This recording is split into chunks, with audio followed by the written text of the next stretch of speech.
ചങ്ങായിമാർ എല്ലാവർക്കും സുഖല്ലേ? നമ്മളെ സംഘികളുടെ അഖില സേച്ചി 2 ദിവസത്തിന് ശേഷം വീണ്ടും പുറത്തിറങ്ങിയിട്ടുണ്ട് ബങ്കറിൽ നിന്ന് ഒരുപാട് തള്ളലുമായിട്ട്. ഞാൻ സേച്ചിനെ വെറുതെ വിടാൻ ആലോചിക്കുമ്പോ സേച്ചി ഒരേ തള്ളല. അപ്പൊ സേച്ചിനെ അങ്ങ് വെറുതെ വിട്ടാൽ ശരിയാവില്ല. നമുക്ക് സേച്ചിന്റെ ലേറ്റസ്റ്റ് തള്ളലിലേക്ക് കടക്കാം. ഹായ്, നമസ്കാരം. അഖിലയാണ് ജെറുസലേമിൽ നിന്ന്. ഇന്ന് 22/6/2025 സമയം 9:10 AM ആണ്. ഇന്നത്തെ ഒരു അപ്ഡേഷൻ പറയാമെന്ന് വിചാരിച്ചു. ഞാൻ 2 ദിവസമായി വീഡിയോ ഇട്ടിട്ട് കുറച്ച് തിരക്കുകൾ ഉണ്ടായിരുന്നു. ഭയങ്കര തിരക്കാണ് ചേച്ചി. ബങ്കറിൽ നിന്ന് ബങ്കറിലേക്കുള്ള ഓട്ടാണ്. ബോംബ് സ്ഫോടന്റെ ഇടയ്ക്ക് രക്ഷപ്പെടണ്ടേ? കിട്ടിയ തുണിയും മണിയെല്ലാം എടുത്ത് ചേച്ചി ഓട്ടത്തോടോട്ട. അതിന്റെ ഇടയ്ക്ക് എങ്ങനെ നിങ്ങൾ അഭിസംബോധന ചെയ്യാനാണ്? സംഘികളെ അഭിസംബോധന ചെയ്യാനാണ്. ചേച്ചിയുടെ ബാക്കി തള്ളലേക്ക് കിടക്കാം. ഇന്നലെ മറുനാടൻ മലയാളിയുമായിട്ട് ഒരു അഭിമുഖം ഉണ്ടായിരുന്നു. അതെന്റെ ഫേസ്ബുക്ക് പ്രൊഫൈലിൽ ഞാൻ ഇട്ടിട്ടുണ്ട്. ഇവിടുത്തെ ലൈവ് അപ്ഡേഷനാണ് ഞാൻ പറഞ്ഞിരിക്കുന്നത്. താല്പര്യമുള്ളവർക്ക് കയറി കാണാവുന്നതാണ്. അയ്യോ എന്റെ ചേച്ചിന്റെ തള്ളന്നെ കേൾക്കാൻ അങ്ങനെയല്ല. ഇനി ചേച്ചിയും മറുനാടൻ മറന്ന സാജൻസ്കറിയും തമ്മിലുള്ള തള്ളും കൂടി സഹിക്കൂല. പേറ്റമ്മ ചേച്ചിന്റെ അച്ഛനും അമ്മക്കും വരെ അത് തള്ളു സഹിക്കാൻ കഴിയില്ല ചേച്ചി. പിന്നെ നമ്മളെങ്ങനെയാ സഹിക്കുക? നമുക്ക് ചേച്ചി മാത്രമുള്ള തള്ളലേക്ക് കിടക്കാം.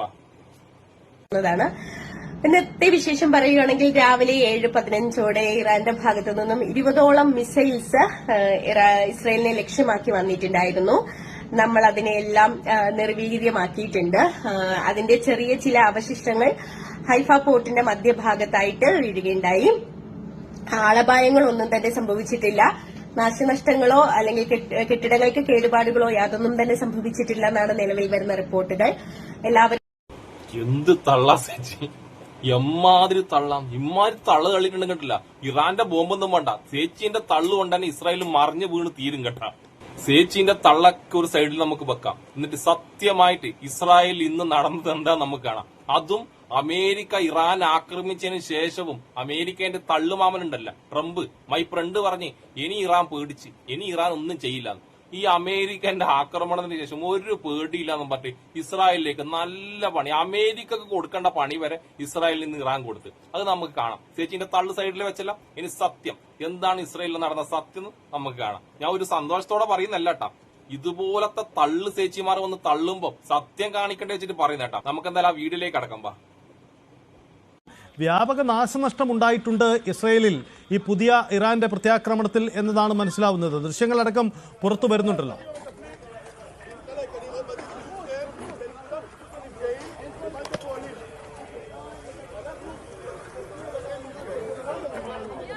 വ്യാപകമായ നാശനഷ്ടം ഇറാന്റെ പ്രത്യാക്രമണത്തിൽ ഇസ്രയേലിൽ സംഭവിച്ചിട്ടുണ്ട്. നിരവധി കെട്ടിടങ്ങൾ അടക്കം തകർന്നു വീണു. അതിന്റെ ദൃശ്യങ്ങളടക്കമാണ് ഇപ്പോൾ പുറത്തു വരുന്നത്. രക്ഷാപ്രവർത്തനങ്ങൾ അവിടെ നടക്കുകയാണ്. നമുക്ക് ദൃശ്യങ്ങൾ കാണുന്നത് പോലെ ഇന്ന് ഈ ഇറാന്റെ ആണവ കേന്ദ്രങ്ങൾ ലക്ഷ്യമിട്ടുകൊണ്ട് അമേരിക്ക നടത്തിയ ആക്രമണത്തിന് മറുപടി എന്നോണം ഇറാൻ നടത്തിയ പ്രത്യാക്രമണമാണ്. അത് ഇസ്രയേലിന്റെ നേരെയുള്ള ആ പ്രത്യാക്രമണത്തിൽ ജനവാസ മേഖലകൾ ലക്ഷ്യമിട്ടുകൊണ്ടാണ്, കേന്ദ്രീകരിച്ചുകൊണ്ടായിരുന്നു ആക്രമണം സ്വാഭാവികമായി സംഭവിച്ചത്. നിരവധി ജനവാസ മേഖലകളിൽ മിസൈലുകൾ വന്ന് പതിച്ചു എന്നാണ് മനസ്സിലാക്കുന്നത്.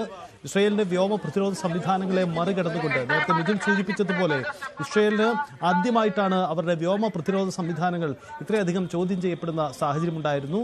ആർക്കും ഭേദിക്കാൻ കഴിയാത്ത സുരക്ഷിതമായ അയൺ ഡോം അടക്കമുള്ള സംവിധാനങ്ങളുണ്ട് എന്ന പ്രതീക്ഷയിലായിരുന്നു അവർ മുന്നോട്ട് പോയത്. പക്ഷേ സംഭവിച്ച മറ്റൊന്നാണ്. അയൺഡോമും മൂഞ്ചി, ഇസ്രായേലിന്റെ പ്രതിരോധവും മൂഞ്ചി. പക്ഷെ സേച്ചിന്റെ തള്ളു കൊണ്ടാണോ ഇറാൻ ഇതുപോലെ ഇസ്രായേലിനെ ആക്രമിക്കുന്ന എനിക്ക് തോന്നട്ടാ. ഇറാൻ പോട്ട് ഇസ്രായേലിനെ വിട്ടേക്കാന്ന് വിചാരിക്കുമ്പോ സേച്ചിന്റെ തള്ളു എങ്ങനെയോ ആരോ ഇറാൻ എത്തിച്ചു കൊടുക്കുന്നുണ്ട്. ആ തള്ളു കൊണ്ടാണ് ഇറാൻ ഇസ്രായേലിനെ വിടാണ്ട് പിടിച്ചിട്ടുള്ളത്. ഇനി സംഘികൾക്കും സംഘികളുടെ കണ്ണിലുണ്ണിയായ സേച്ചിനോടും പറയും, ഇത് പുറത്തു വിട്ടത് ന്യൂസ് 18 എന്ന് പറഞ്ഞ ഒരു സംഘി ചാനലാട്ടാ, വേറെ ആഹാരമല്ല.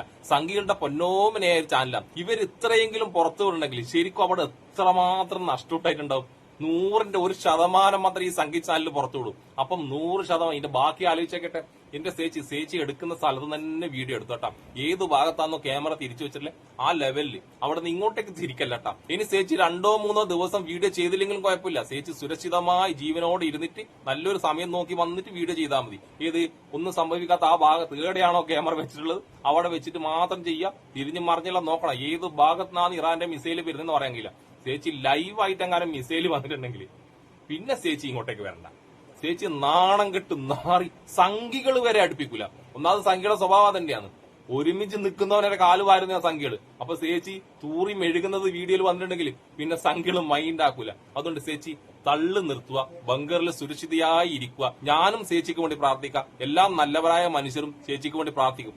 പക്ഷെ ചേച്ചി ഇതുപോലെ വെറുപ്പ് ഉൽപ്പാദിക്കാൻ വേണ്ടിട്ട് ഓരോ ചാനൽ ഇന്റർവ്യൂവും സ്വന്തം ചാനലിൽ ഇങ്ങനെ ഇടുമുണ്ടില്ല. ചേച്ചിക്കറിയാം ചേച്ചി ഭയങ്കര ഭയത്തിലാണ്. ചേച്ചിന്റെ മുഖം കണ്ടാൽ നമുക്കും മനസ്സിലാവുന്നുണ്ട് ചേച്ചി ഭയങ്കര പേടിച്ചിട്ട് അവർ വീഡിയോ ചെയ്യുന്നു. പക്ഷെ ചേച്ചി ദയവ് ചെയ്തിട്ട് ഇനിയെങ്കിലും ഇങ്ങനെ വെറുപ്പ് ഉൽപ്പാദിപ്പിക്കല്ലേ. ചേച്ചിക്കും വേണ്ടി നമ്മൾ പ്രാർത്ഥിക്കാം. പക്ഷെ ഇങ്ങനെ കളിച്ചു കഴിഞ്ഞാൽ ചേച്ചിക്ക് വേണ്ടി പ്രാർത്ഥിക്കാൻ നമുക്ക് പറ്റാതായി പോകും. കാരണം ചേച്ചി അതുപോലെ വെറുപ്പിക്കുന്നുണ്ട്. മനുഷ്യരെ തമ്മിലടുപ്പിക്കേണ്ട രീതിയിലാണ് ചേച്ചിന്റെ ഓരോ വീഡിയോയും വരുന്നത്. ചേച്ചി സംഖ്യ എന്നറിയാം, ചേച്ചി മാറൂലെന്നും അറിയാം. ഒന്ന് പറഞ്ഞെന്നുള്ളൂ. അപ്പൊ എന്നെ ഇഷ്ടപ്പെടുന്ന എല്ലാവർക്കും എന്റെ സുലാൻ.